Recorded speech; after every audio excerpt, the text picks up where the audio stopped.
Welcome to the Free Mind Podcast with Seth and Nerva Reddy. We are still in our God and Government series. Don't say still, though, like it's a bad thing. Just two more months, y'all. I'm just You're sorry. You're so silly.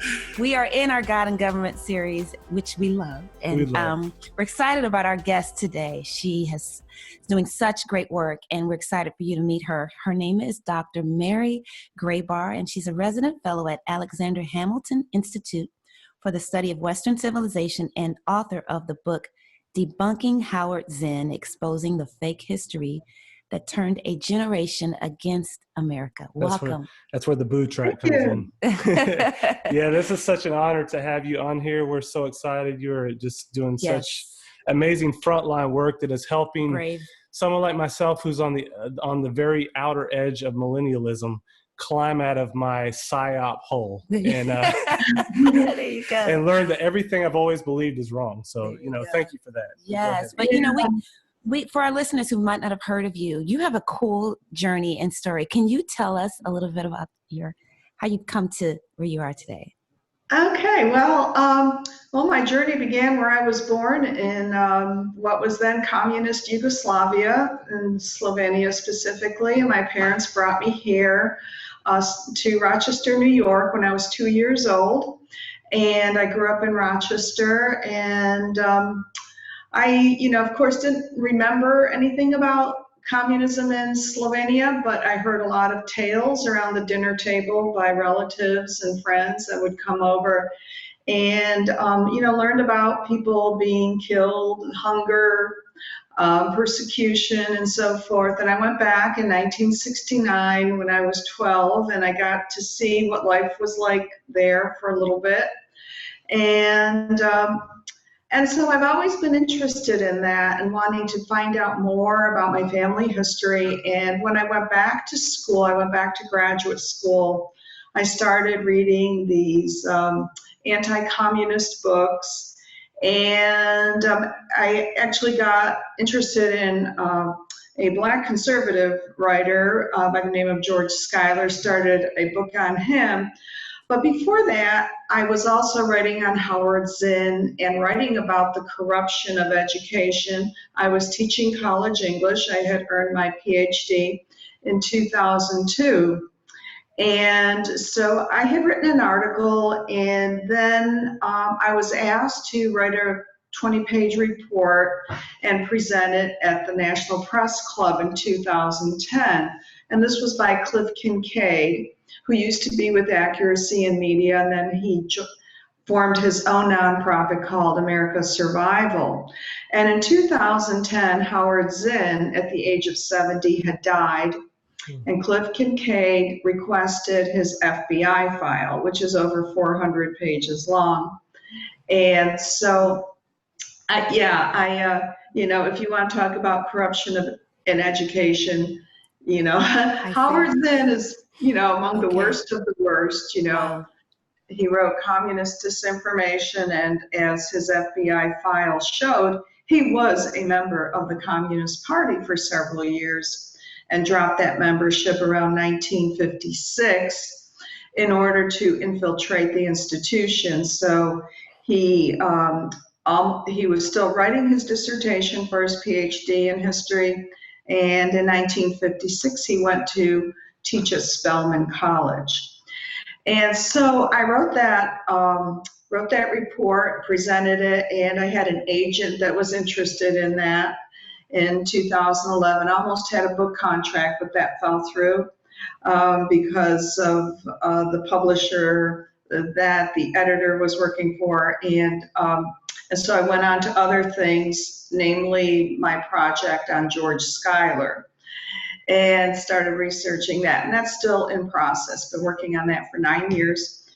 And I was teaching at a number of colleges in Georgia, and most recently was at Emory University.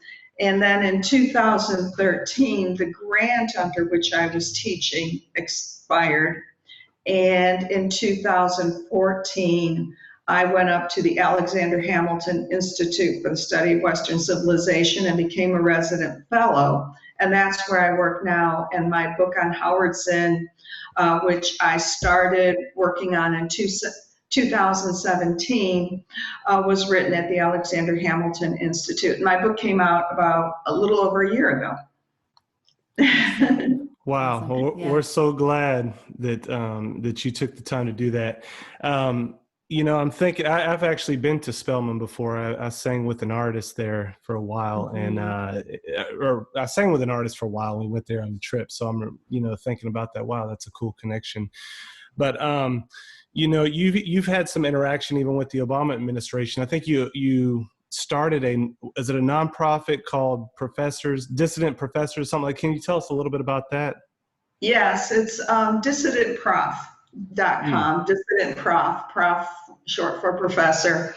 And I started that in 2011. I got a $10,000 grant. If someone found out I was just, paying for my own expenses at the beginning to have the website put up. And I got a donation of $10,000 and $500. And so, my intent was simply to provide a platform for me and for others who were in education, teaching, and students to discuss what was going on in education. So this was almost 10 years ago. And what we're seeing out on the streets today, this summer, that was bubbling up, and I wanted to expose that. And so it was suggested that I start a nonprofit so I could get the donations, right? Rich people want the tax write-off. And it was educational, legitimate, nonprofit kind of work.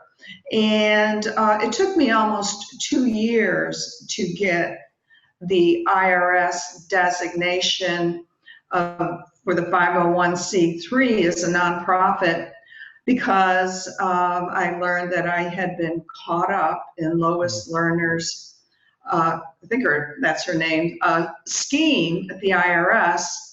She was going after the Tea Party groups, if you recall that, under the Obama administration, right? Because it was right around the 2012 election, and they didn't want those groups out there to be collecting donations and saying anything negative about, what President Obama was doing, especially in education. And I was criticizing Common Core, especially hard. So I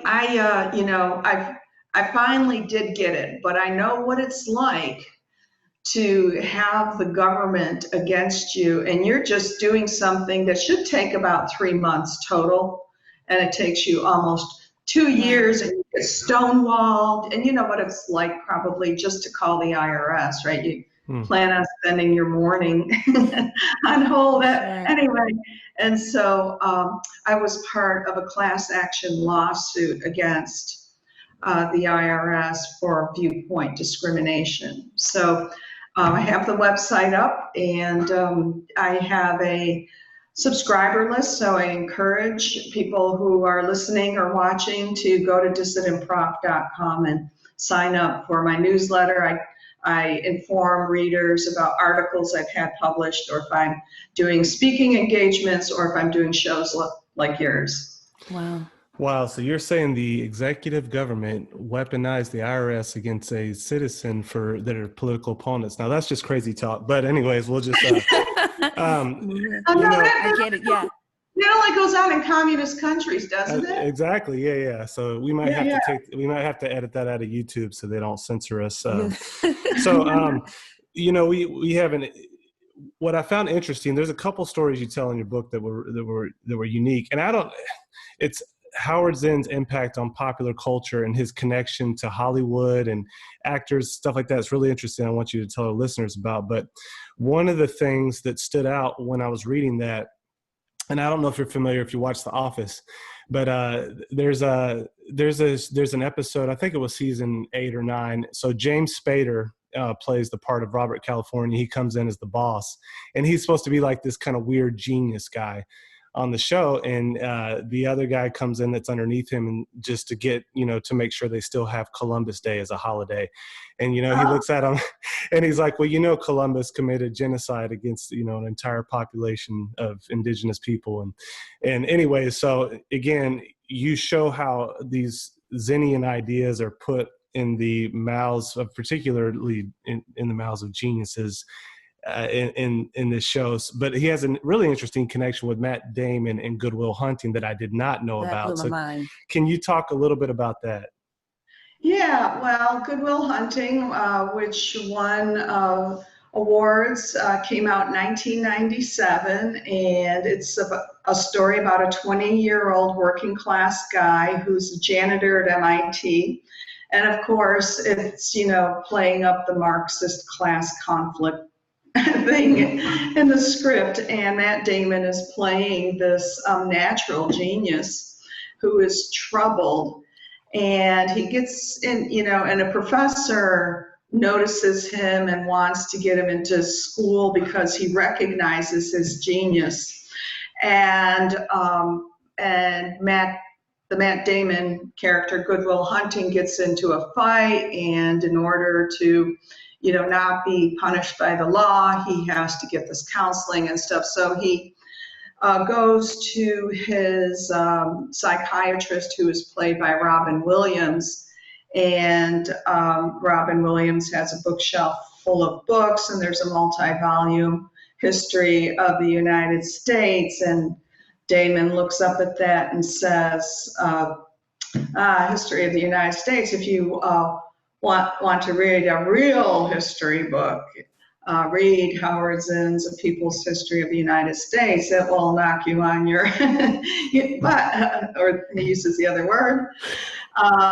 I'm not sure if you want that language, but anyway, it's not like, so it appears, and the book became, it just increased in sales. It had been out for 17 years. It first came out in 1980, but that also really boosted sales. But Matt Damon was not someone who just, picked up Howard Zinn's book and said, wow, this is a really great book.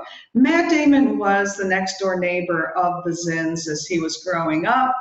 And his mother, a teacher, was friends with them. And when Zinn's book came out in 1980, Matt Damon was in 5th grade.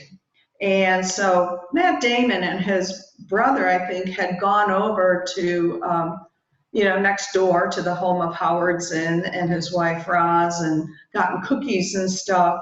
And so, of course, Matt Damon was very impressed by his friend's book. And so in 5th grade for Columbus Day, he brought the book to class and read from it to tell his class, what he thought was the real story of Christopher Columbus. And of course, then 17 years later, Howard Zinn's book, gets the kind of advertising that no agency, that places products in movies, companies will pay a lot of money to have, Hershey's chocolate bars or whatever, yeah.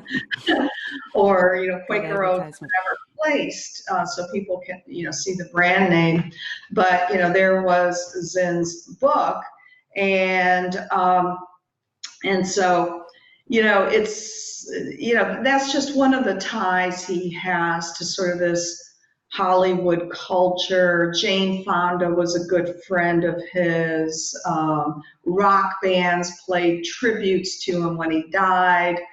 Pearl Jam did a song for him, or dedicated a song for him. And people write songs after they read his book. They cry after they read his book, and then they write folk songs. And so he's got this cachet of being, very hip and cool as a historian. So yeah, that's really interesting. Can you tell us, okay, a minute ago you mentioned you were inspired to kind of do some exposing or some wanting to dig deeper into the corruption you saw in education. Can you connect that dot for us from that and to the Howard Zinn's influence in education? Yeah, well, I was, around 2006, I'd written some articles before then, but I was hired temporarily because if you aren't an extreme leftist, you cannot,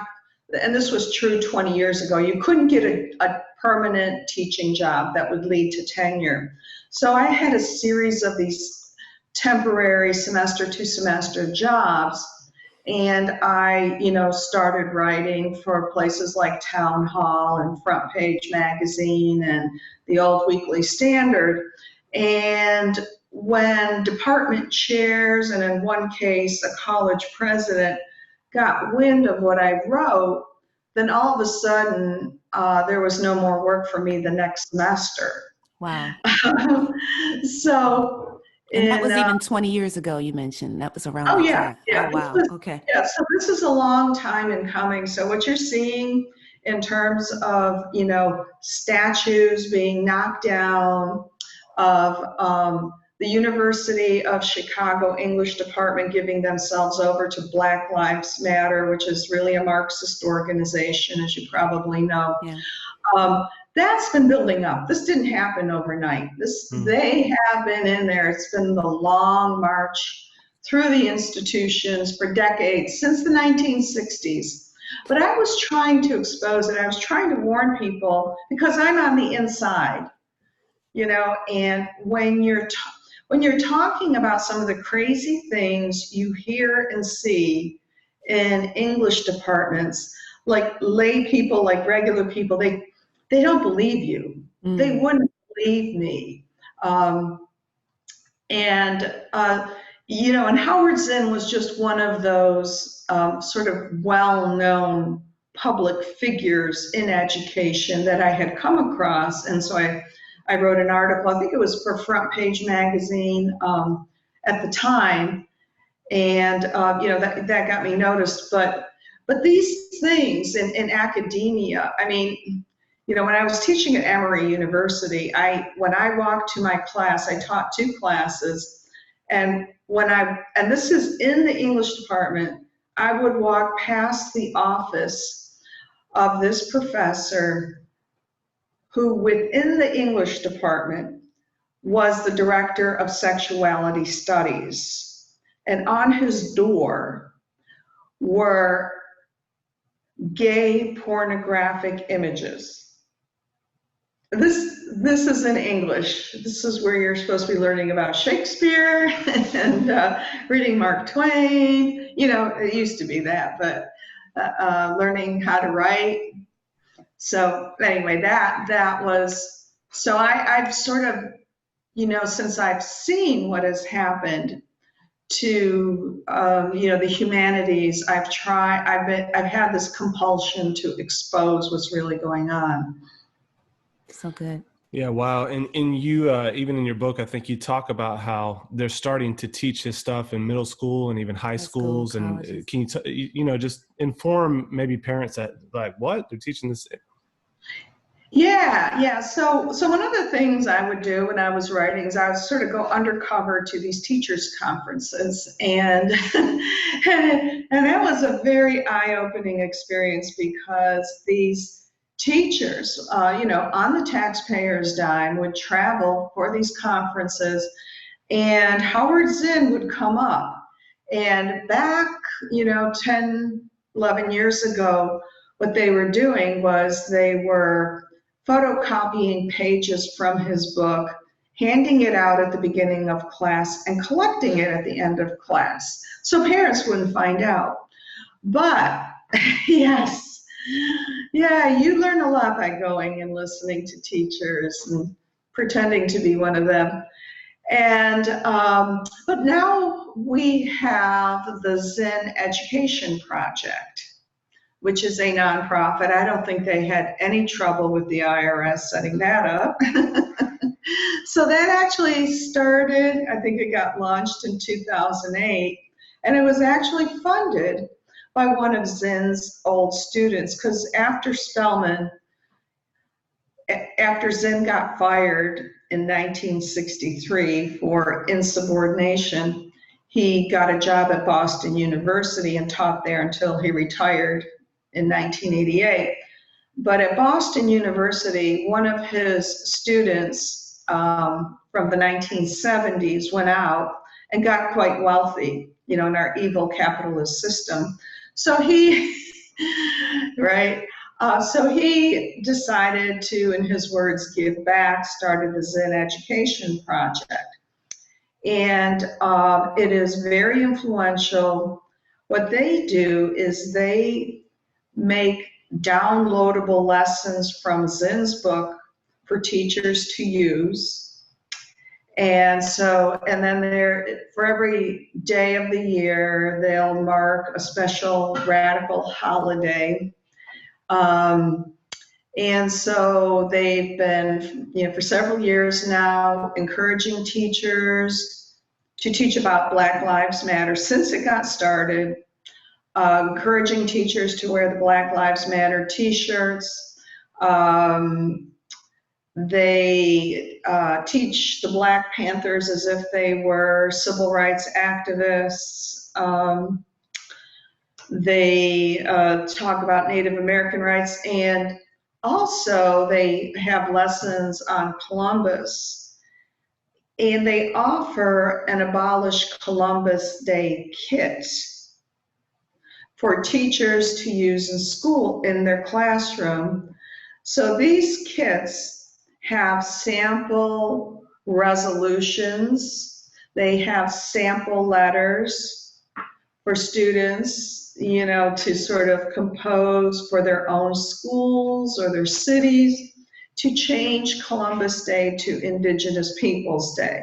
And of course, the lessons, they're usually mostly role play lessons, not a lot of reading, just sort of kids, playing out roles. These lessons, of course, present Columbus in the same false way that Zen does in his book, that he committed genocide and that he was motivated by his capitalistic greed to enslave the Indians, and that he basically started, the transatlantic slave trade and so forth, and so, that organization has, I think, well over 100,000 people who've signed up for it to download the lessons. There are over 300,000 people on social media following it.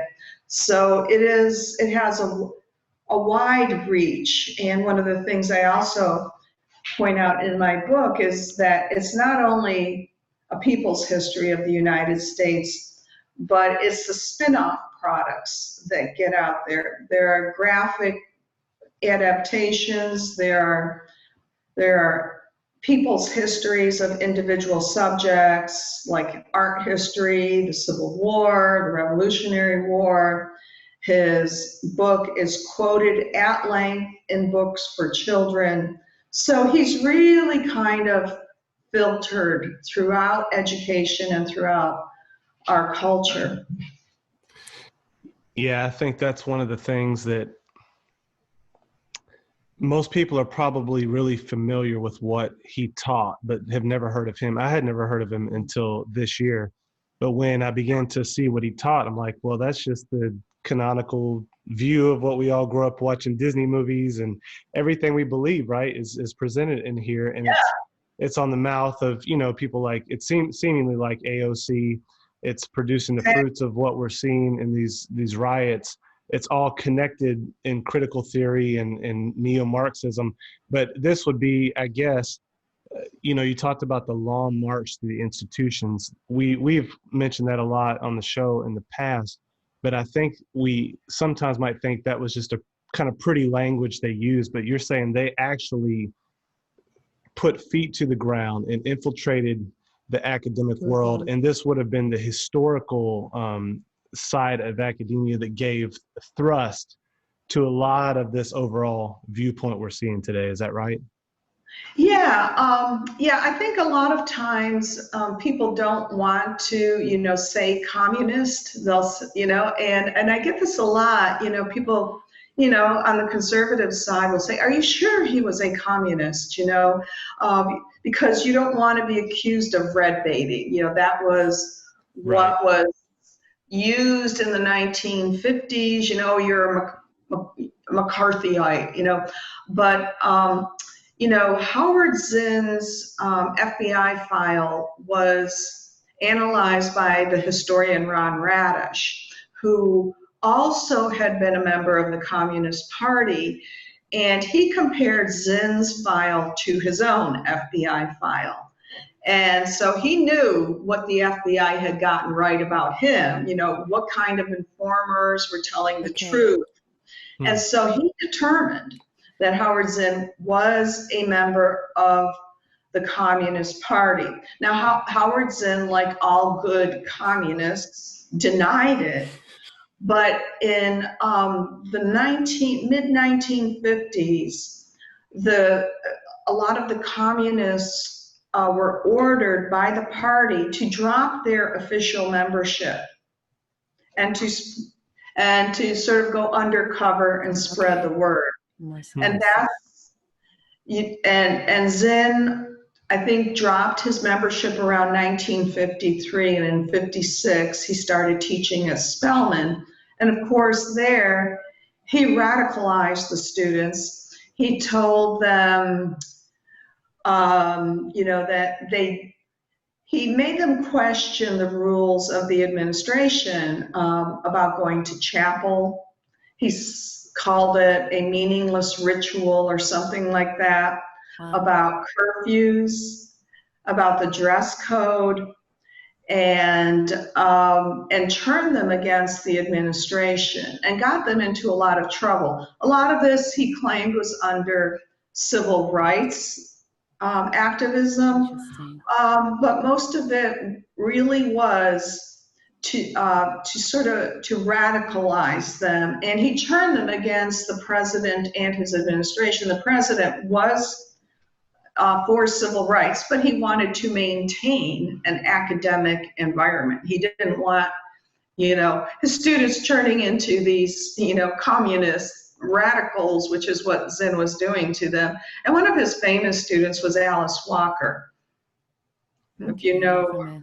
No, not familiar.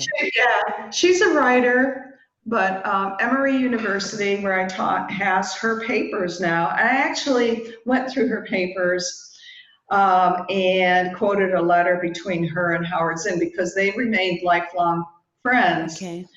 And at Emory, when they acquired her papers a few years ago, they had a big display of these photos of her, and one of them was when she was hugging Fidel Castro. So those are her views. Interesting. Oh my gosh. And so the basic, so I'm going to give you my cartoon version of what I came to up understanding is American history and see if it matches what Zinn was kind of portraying. But it was this idea that, you had the indigenous people in the Americas that kind of living in this paradisical setting. They were all, loving, the kind of John Lennon Imagine song played out with trees. And so they had this wonderful scenario going on. Columbus comes in with the evil Europeans. He's, slaughters all these people, starts the slave trade. Fast forward a little bit to the people coming over, colonizing the Americas from Europe. And then, the slavery, 1619, 20 slaves show up in Virginia. And then they build this whole American experiment as a way to hold on to kind of patriarchal white Christian power and dominance and start this new society where they can kind of be on top in this hierarchy. And then they kept slavery as long as they could. And then they worked Jim Crow as long as they could, and then they transformed that into basically some manifestation of Donald Trump. And here we are in the present to where we're just as racist as we ever were. And basically, if you want to move forward, you have to turn the whole system upside down. And that Howard Zinn kind of gave us the historical framework of that. Is that close to anything that he was doing?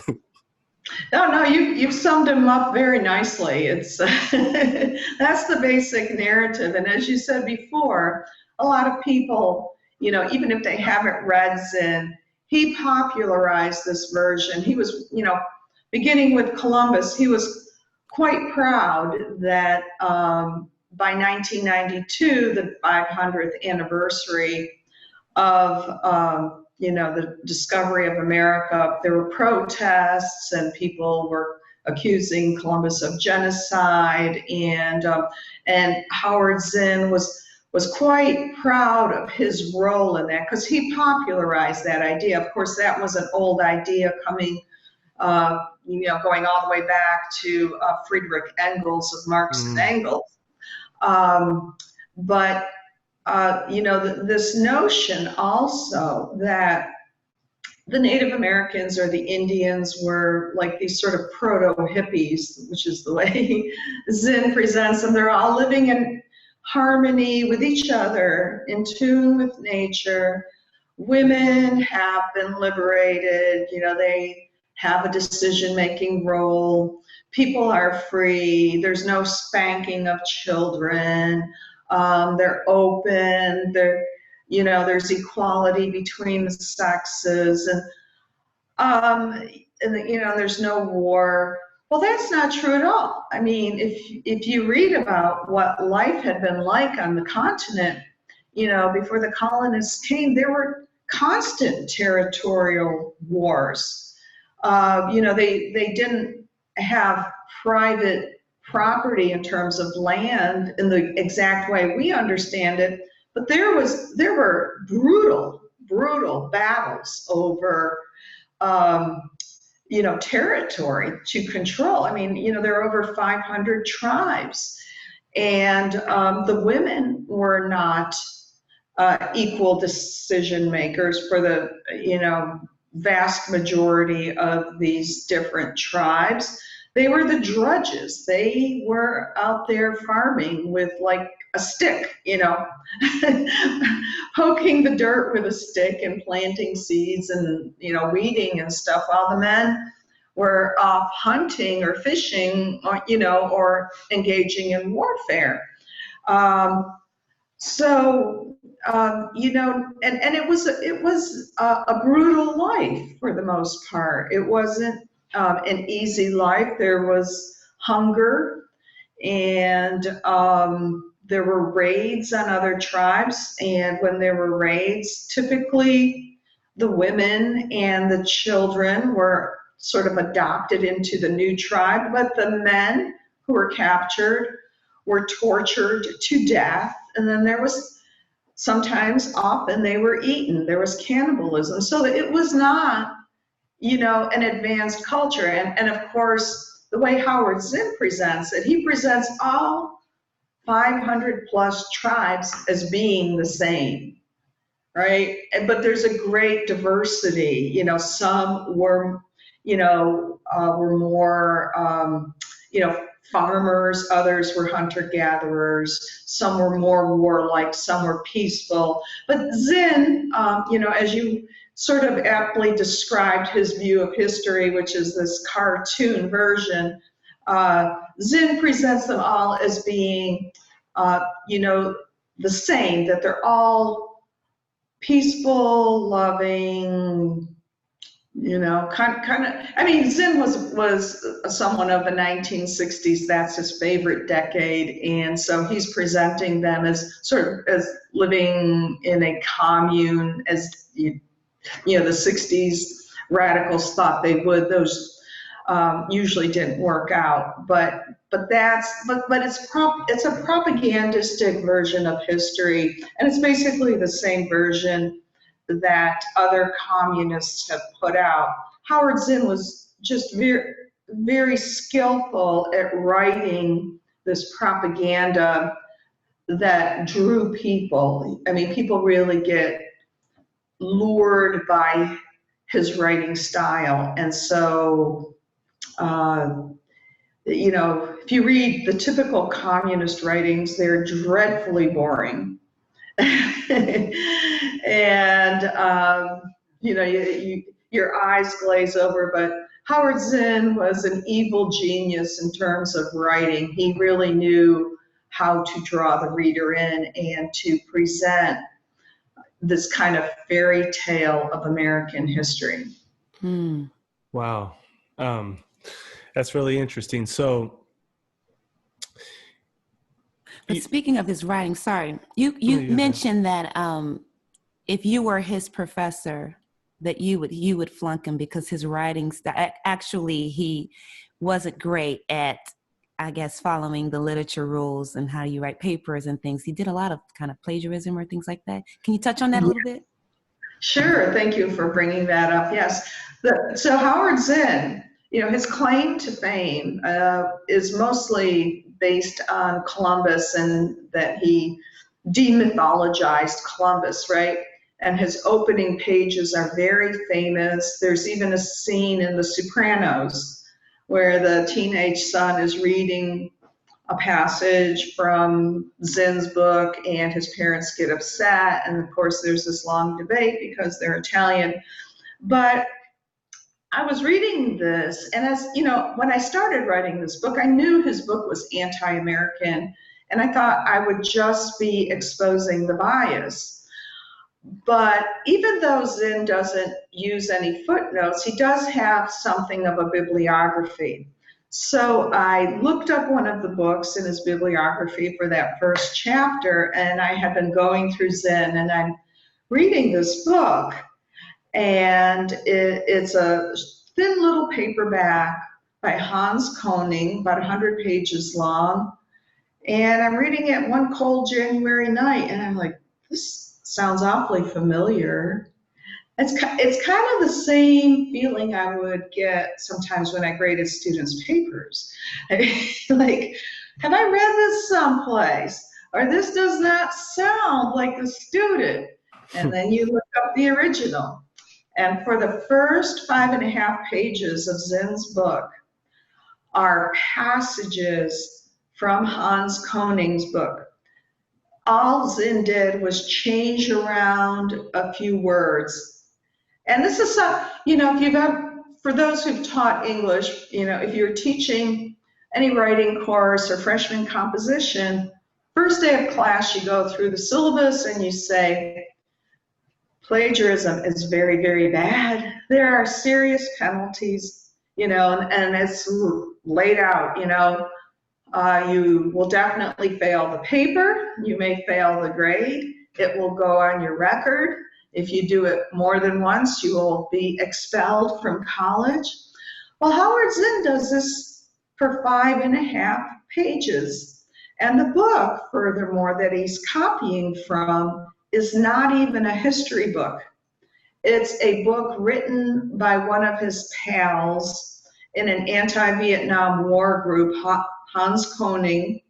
And Koning was a novelist and a screenwriter. So the book that Zinn is copying from is not credible. You could call it, a lot of it, being imaginative writing, fictional writing.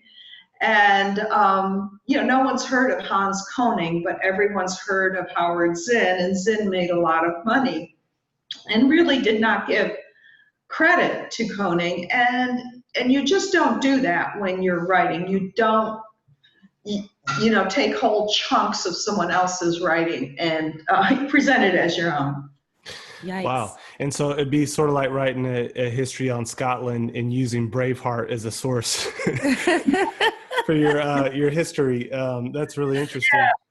And so what you're saying, because I think this is an important point, because, if you come up in a conservative background, you might think, well, if I've learned America's good, I'm getting the whitewashed version. So I need to hear the other side and hear maybe what they emphasize a little more. So in this case, do you think he's just emphasizing stuff about Columbus that we don't hear? Or is he like making this stuff up whole cloth in some cases and presenting a completely distorted picture? And I guess my next question would be, if it is a completely distorted picture, is how characteristic is that of his work in general? Okay, it's characteristic of his work in general. So the major chapters that I went through, I found the same thing. He plagiarizes other people.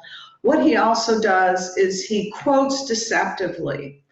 So in order to make Christopher Columbus out to be someone who just wants to enslave the natives because of his greed, he leaves out critical words, and he quotes from his diary, but he includes those ellipses, you know, the 4 dots that indicate that you've left out some words.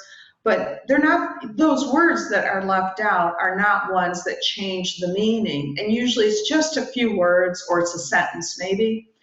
Well, Howard Zinn leaves out entire pages, paragraphs, and he leaves out information that would contradict what he is trying to imply.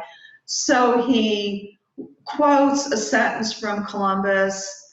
With Columbus writing, they would make fine servants. With 50 men, we could subjugate them and make them do whatever we want. Well, what he's doing, he's got these ellipses there in the middle. He's leaving out such phrases that Columbus writes that indicate that he cares about their souls. He wants to convert them to the Christian faith. He says we could convert them more by love than by force. Zinn leaves out what Christopher Columbus told his men repeatedly: to treat the natives with kindness, to not cheat them. In fact, he punished those men when he could. When they did cheat them, he had one man hanged for it. Zinn leaves that out. He leaves out what Columbus's motivations were, which was to spread the Christian faith. So the reason he wanted gold was he thought he was in the Indies and that he could reach the Grand Khan of China and finance a trip to take Jerusalem back from the Muslims. But Columbus had several of these natives baptized. He adopted one boy as his godson. So you never hear that in Howard Zinn's, story. So much is left out, and if you quote something deceptively, you can give the opposite impression. You can have a sentence, and you take out the word not, N-O-T, right? That's essentially what Howard Zinn does, and he twists around what people say, and of course that would get any student a failing grade. But he does this repeatedly in documents from the US government on Vietnam, in terms of the founding, in all areas that he covers in his history. He does that repeatedly. And people have asked me, and I say, well, isn't there anything good in his book? And I can't, every single page, that I covered has one of those strategies where he quotes deceptively, twists things around, plagiarizes, insinuates, it's just false. It's fake history. That's why I, said fake history in the subtitle. Yeah, go. One of the rare times Seth will be proud of this comment. He didn't have any work in media, or did he? Any journalism work or anything? Just kidding. Just joking. Right. Did he work for MSNBC for a while? No, just kidding. But I think you're right. That is a good way, because I think these days, if nothing else, young people are accustomed to fake news, and we've seen how things have been distorted. And if what you're saying, if your thesis is true, that much of our popular concept of America is this great evil in the world, is rooted popularly back to Zinn. And he was likened unto what we call the fake news. Sorry, did you have something you wanted to add to that? No, you're right. There have been other radical historians and educators, but no one has gotten as much popularity as Howard Zinn and as much influence. He is, he was a rock star historian. People still quote him. I have a Google alert on Howard Zinn every day. People, who might be writing for MSNBC, any of these left-wing news outlets, they quote him favorably. He's an inspiration to people, to commentators, to celebrities, to musicians, to social justice warriors. So he is this icon. He is out there. He reigns large in the imagination of leftists. In the Occupy Wall Street movement, his book in the library in New York City was the most popular one. So go to any of these sort of left-wing sites or groups and you will see, or ask them what they think of Howard Zinn. And they will quote him, if a conservative, quotes George Washington, the leftists, or Alexander Hamilton or the founders, they will quote Howard Zinn. Man. Amazing. And I heard you on another interview where you said there was I think it was an Oklahoma City council member named JoBeth Hammond who took her oath of office, not on the Bible, but on Zinn's book, right? And a few others. Is that right? Yeah. Yikes. Yeah. So in Fairfax, Virginia, there was a school board member who did the same thing. So imagine, Zinn's book is the equivalent of the Bible to these people. They're making laws. They're on school boards. A district attorney in Maine quoted his autobiography, "You can't stay neutral on a moving train," in her speech that she gave after being sworn in. So this is not just, something that's staying in the classroom. Just imagine the kind of a decision, someone in the city council will make who has been so influenced by Zinn. Now, this person is not going to want the police to keep law and order because Howard Zinn presents the police as being completely corrupt and illegitimate. Zinn wanted to basically abolish the police and abolish prisons. Just think about all the decisions that city council member makes. And now today it's a city council member. You've got Alexandria Ocasio-Cortez talking about about borders. There should be no borders. That's Howard Zinn's idea as well. He said this country was illegitimate. It was a pretense. That's the word he uses for the United States of America. He says it's a pretense. So if something is a pretense, then it can't have borders, right? Right. Yeah, because it would be somewhat likened to Chaz/Chop. Yeah. But apparently they did have borders, though. So I don't know. I don't know what's going on. Yeah. And guarded by people with guns. Yes. Right? Yes. Yeah. The irony in 2020 is just beautiful. If nothing else, we can laugh, right? Yeah.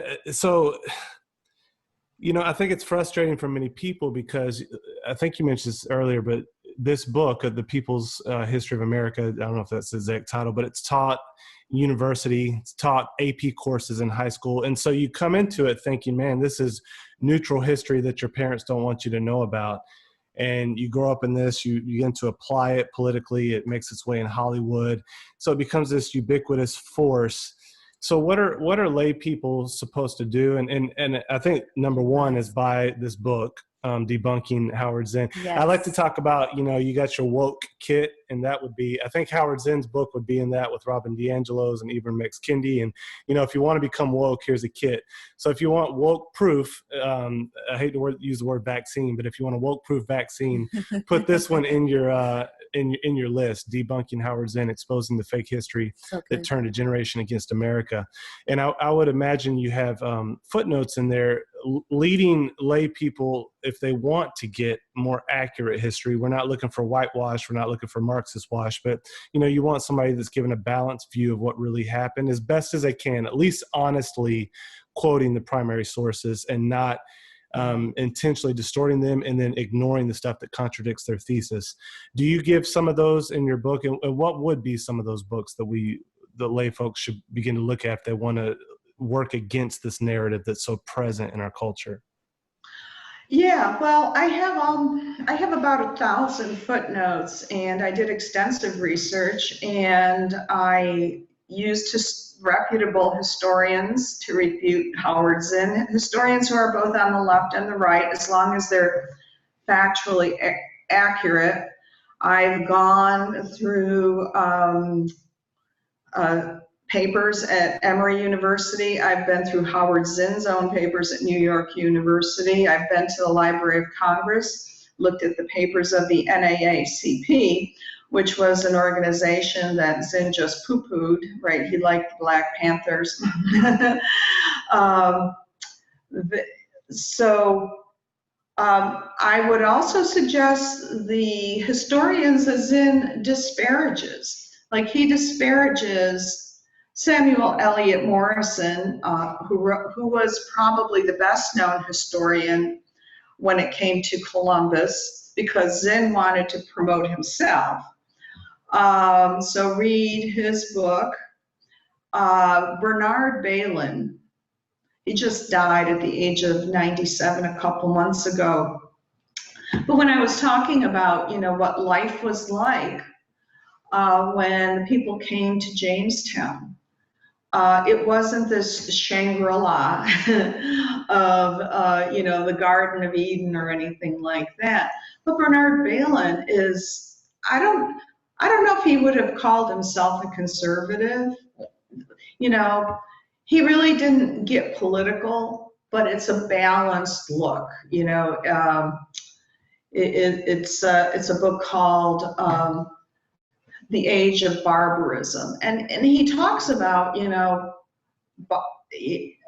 the 17th century. It was what we would consider barbarous, both by Europeans and by the Native Americans. It was a time when when servants got whipped and people in the military got whipped, when there were public executions, things we would just shudder at today.